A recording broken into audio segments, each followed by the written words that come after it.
Assalamualaikum warahmatullahi wabarakatuh. Perkenalkan, saya Anissa dari kelas A7 dengan NIM 230110082. Berikut sedikit menjelaskan tentang apa sih itu aliran fluida. Aliran fluida adalah pergerakan atau perpindahan fluida dari suatu titik ke titik yang lain. Fluida yang dimaksud bisa berupa cairan, yaitu air atau minyak, gas, yaitu udara dan gas alam. Fluida bergerak karena adanya perbedaan tekanan atau gaya dorong antara dua titik, atau bisa juga dipengaruhi oleh gaya luar seperti gravitasi atau mekanisme lain seperti pompa ataupun kipas. Ada beberapa jenis aliran fluida. Yang pertama yaitu aliran laminar. Apa sih itu aliran laminar? Aliran laminar yaitu aliran yang teratur dan halus, di mana setiap partikel fluida bergerak secara paralel tanpa bercampur satu sama lain. Biasanya terjadi pada kecepatan rendah dan viskositasnya yang tinggi, seperti air dalam aliran di pipa sempit. Contohnya yaitu aliran minyak dalam pipa. Yang kedua yaitu aliran turbulen. Aliran turbulen yang kacau dan tidak teratur, partikel fluida bergerak secara acak membentuk pusaran. Ini terjadi pada kecepatan yang tinggi ataupun viskositas yang rendah. Contohnya itu aliran udara di sekitar pesawat terbang atau air yang mengalir deras di sungai. Yang ketiga yaitu aliran transisi. Aliran ini berada pada laminar dan turbulen dengan sifat yang tidak sepenuhnya teratur atau tidak sepenuhnya kacau.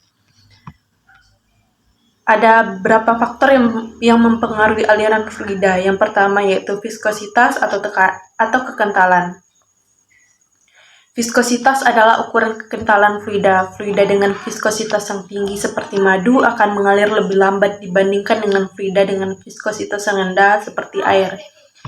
Viskositas ini juga mempengaruhi jenis aliran, yaitu aliran laminar ataupun aliran turbulen, dan energi yang dibutuhkan untuk menggerakkan fluida.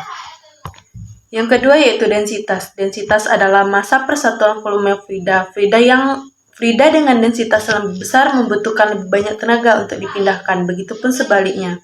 Densitas fluida juga berhubungan dengan gaya yang bekerja pada fluida, misalnya dalam aliran partikel atau sistem pipa.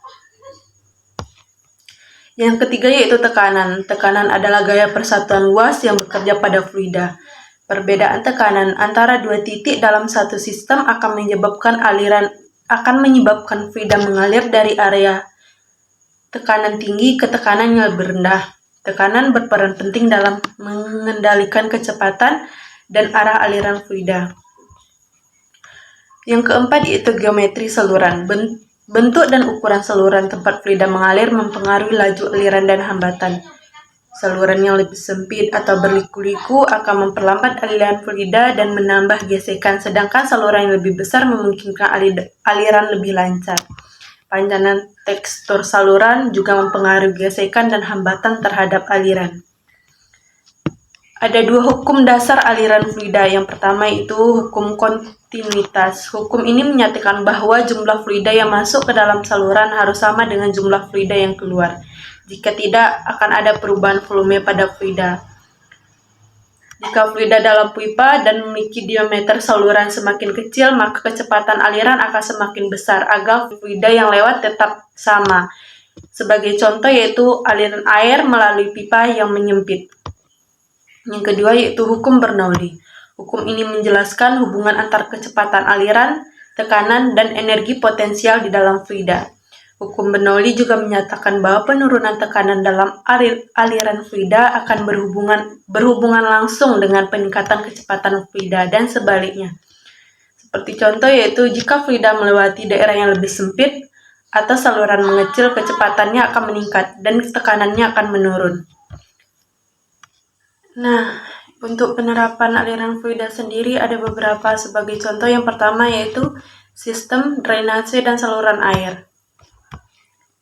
Pada sistem ini, hukum Bernoulli digunakan untuk menganalisis tekanan dan kecepatan air di dalam pipa saluran drainase.